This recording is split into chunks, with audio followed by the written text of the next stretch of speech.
installez-vous confortablement, montez le son et laissez-vous emporter. L'éclipse commence maintenant. Bonjour Morgane. Bonjour Clément. Est-ce que tu peux te présenter succinctement ? Alors Morgane Muller, psychopraticienne solaire et épanouie. Est-ce que tu peux nous en dire un petit peu plus sur ton métier ? Mais il faut savoir que le psychopraticien est associé souvent au psychologue. Il y a une petite différence, c'est que le psychopraticien, lui, il va vraiment être axé sur la psychothérapie. Voilà, il va accueillir la personne, il va le soutenir, le guider, l'aider à traverser certains symptômes, revenir parfois à la source. Mais à côté de ça, il y a de l'entraide avec les psychiatres, peut-être les sophrologues, les médecins traitants. Et ils peuvent être redirigés pour, par exemple, un traitement médicamenteux, etc. Nous, on vient un petit peu soulager les cabinets de psychologues cliniciens, de psychiatres qui sont blindés. Voilà. On accueille le patient, on l'aide, on l'accompagne pendant un certain temps, on l'amène vraiment à retrouver une homéostasie pour ensuite attendre le meilleur. Donc il y a une complémentarité finalement entre ces activités et la tienne. Et tu as parlé de mots, si tu peux nous donner quelques exemples finalement de mots sur lesquels finalement tu interviens et qui pourraient être des pistes. Bien sûr, alors les mots MAUX, bien entendu. Bien sûr, comme moi je vais traiter tout ce qui est anxiété, angoisse, troubles émotionnels, burn-out. Il y a aussi la question de la crise existentielle, les conflits relationnels. Voilà, moi je m'axe essentiellement sur ça, qui est déjà beaucoup. Et j'ai une trame en fait pour chaque trouble, on va dire. Je suis en cabinet libéral, mais oui, en ligne. Donc je me connecte en ligne à l'heure du rendez-vous avec mes patients et je les accueille de là où ils sont, avec le confort par exemple de leur bureau, de leur voiture. J'ai pas mal de patientes qui me consultent dans leur voiture, dans leur lit, dans leur cuisine, en vacances. Voilà, c'est le côté pratique où il n'y a pas la pénibilité du déplacement, des horaires, du temps à investir parce que il faut prendre en compte l'aller, la séance de psychothérapie, le retour. C'est un budget c'est un budget et c'est immédiat, c'est très pratique. Je constate surtout que le patient il choisit l'environnement dans lequel il va vouloir intervenir pour se confier en fait, déposer des choses qui lui font mal, ce besoin de parler, d'extérioriser. Et pour le coup, il se sent dans son territoire, il choisit, se met à l'aise. Et c'est vrai que je remarque qu'il y a peut-être plus de confidence. On va souvent même me dire, d'habitude Morgane, je me confie pas autant, j'ai peur, je suis timide, je n'ose pas. Alors que le cabinet en libéral, qui est très bien aussi en présentiel, le patient arrive dans l'environnement du thérapeute, mais qui peut être aussi très chaleureux, mais ça ouvre une autre posture, un autre regard. Okay. Moi j'encourage vraiment ces personnes, en tout cas un petit peu timides, qui n'osent vraiment pas, qui ont pourtant besoin, à tester la thérapie en ligne. Il suffit d'une connexion internet, voilà. Normalement ça devrait aller pour la plupart. Ça devrait aller et ça se passe très très bien. La leçon que j'ai apprise en tant qu'entrepreneur et même un petit peu avant d'ailleurs, parce que j'ai dû me préparer à être entrepreneur. Je me suis détachée du résultat. Je me détache du résultat à chaque moment. Car l'importance, finalement, c'est d'aimer ce qu'on fait, déjà, et accueillir l'idée qu'il y ait de la difficulté et que cette difficulté fait partie intégrante du processus. Ça, c'est important. Ça, je l'ai compris, justement. Ça devient normal, en fait. Si vous avez le vent, vous avez la pluie. Si vous avez le moins, vous avez le plus. Vous voyez, tout l'univers, il est comme ça. C'est le processus. Voilà. Et comment, tu l'as dit un petit peu avant, tu t'es préparé avant? Oui. De quelle façon? J'ai dû faire tout un travail sur moi-même, gérer mes croyances limitantes, gérer les valeurs des autres, découvrir les miennes. J'ai pu aussi savoir projeter dans le futur, pour le coup, de manière plus objective, quelle femme je voulais être en tant que Morgane la véritable et quelle psy je voulais être en tant qu'avatar. Et là, il a fallu, en fait, à un moment donné, me détacher du regard des autres, des personnes autour de moi, de ce que peuvent attendre mes parents, même la société. Moi, je voulais avoir ma casquette de psy, ma patte à moi. Qui est Morgane la psy aussi? qu'est-ce qu'elle peut prétendre apporter à ses patients. Parce que moi, pour le coup, c'est ce qui m'intéresse, c'est vraiment montrer à mes patients que tout est possible. Peu importe là où ils en sont, à l'heure actuelle dans leur chapitre de vie, tout est possible. Tout ne peut pas se régler en une fois, mais tout est possible, ne serait-ce qu'un petit peu amélioré. Voilà. Donc j'ai dû passer par cela pour pouvoir enfin être ancrée dans ma posture de thérapeute. Et il y a encore un petit peu de chemin, et qui c'est qui m'aide justement à régler tout ça? Ce sont mes patients, que je remercie d'ailleurs, ils sont formidables. Tu es revenu là-dessus tout à l'heure quand tu parlais du mantra aussi que tu transmets. Et il y a un peu cet effet miroir, finalement, chacun se nourrit l'un l'autre dans les partages. C'est ça, oui. Moi, je m'inspire beaucoup du domaine de l'énergie, du pouvoir aussi, des croyances qui englobent la psychologie, qui anime ou non notre flamme. Voilà, ça c'est vraiment quelque chose qui va m'animer. Je peux même aussi réciter des mantras, et c'est des choses que je vais même enseigner à mes patients, pour vraiment faire la part des choses entre, il y a le passé, il y a le présent, il y a le futur. Et comme on dit, souvent, moi qui traite les troubles anxieux, l'anxiété, c'est vraiment la peur en fait dans le futur, projetée dans le futur. Du coup, on n'est pas ancré dans le présent. Et comme on dit, en fait, le futur, c'est mettre en ordre le présent. Trop bien. Je me fixe une limite. On aura toujours des choses à faire. Il y aura toujours une sollicitation externe, etc. Le but, c'est à un moment donné de se dire, il y a un début, il y a une fin. Et se respecter. Respecter même les engagements que nous avons pour soi-même. Voilà, je ne suis pas psy H24. Je suis psy de telle heure à telle heure, et à côté, je redeviens la femme qui a ses besoins physiologiques à respecter, etc. Ça, c'est pareil, c'est un cadre. Quand on se pose le cadre soi-même, on arrive à poser le cadre avec les patients, mais dans toute chose, en fait. Et c'est comme ça qu'on arrive même à atteindre ses objectifs. Et d'ailleurs, c'est ce que je travaille aussi avec mes patients. Souvent, il y a des croyances de « je suis perdue, Morgane, je n'y arriverai pas ». Tel médecin, tel psy, telle personne dans ma famille m'a dit « tu deviens ceci, tu seras cela, tu n'y arriveras pas ». Vous connaissez le « tu qui tue ». Et en vérité, on se rend compte que quand on enlève toutes ces couches-là de croyances des autres, des limites des autres, on arrive vraiment à se recentrer sur moi, qu'est-ce que je veux, qu'est-ce que j'ai besoin. Voilà.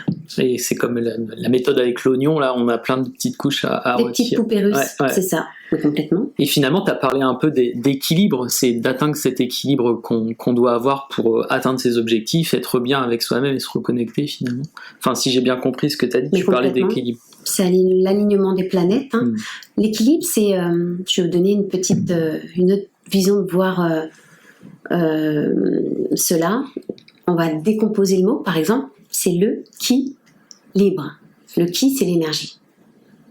Mais on ne peut pas avoir l'équilibre, le qui libre, si on est sous pression d'un côté, si on n'est pas en accord avec nos valeurs, nos actions, notre ressenti.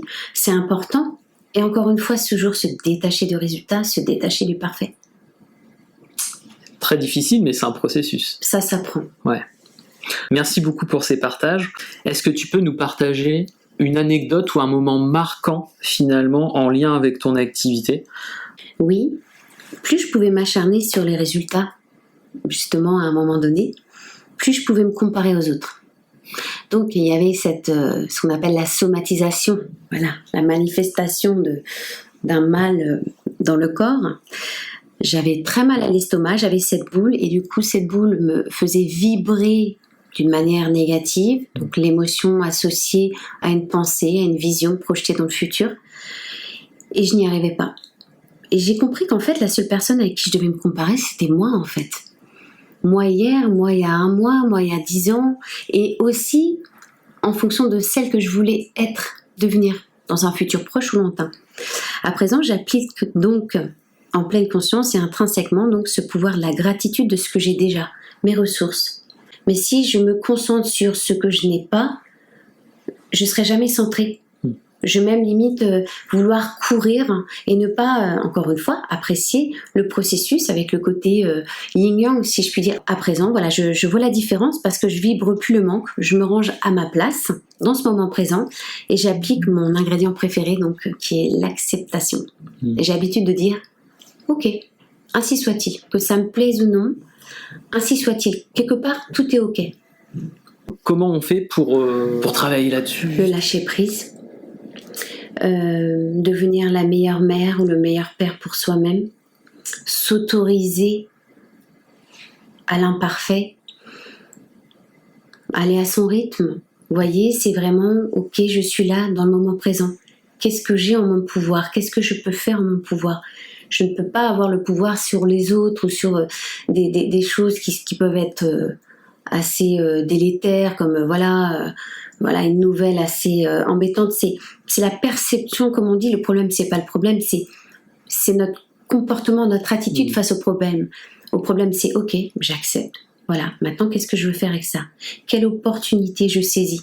Qu'est-ce que j'ai à apprendre de la situation? Vous voyez, c'est vraiment un regard. C'est même plus prendre du recul, hein. C'est prendre de la hauteur. Et dans toute chose, mais même une maladie, même quelque chose de horrible, il y a toujours une part de lumière et une part d'ombre. Et savoir vraiment se saisir des deux. Après, il y a une chose que je dis beaucoup aussi, arriver à détacher le mariage du normal et de l'anormal, qui sont souvent mélangés. Le normal à sa place, l'anormal à sa place. Après, bon, on rentre dans des débats, parce qu'on dit aussi en psychologie que déjà le normal est anormal. Oui, bien sûr. Bon, voilà, il y a différents points de vue. Et si tu nous partageais un petit peu tes défis là, à venir pour l'année? Aligner comme des planètes mon mindset, vision, mission, valeur. Faire des rencontres atypiques. Surtout dans le domaine du dépassement de soi. Je pense que j'aurais beaucoup de choses à partager avec ces personnes. Je pense qu'on aurait beaucoup de choses à dire. Et je crois beaucoup à la synergie. L'association d'idées différentes, de prismes différents, de paradigmes différents, pour pouvoir encore mettre au profit à ceux qui en ont besoin et qui se sentent peut-être perdus, qui ont perdu ce sens, de dire, regardez, c'est possible.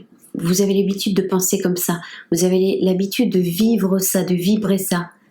Quand on dit, quand il y a un envers, il y a un endroit. Bon, vous avez expérimenté ça pendant un laps de temps de votre vie. Ça vous dirait de commencer à expérimenter l'autre?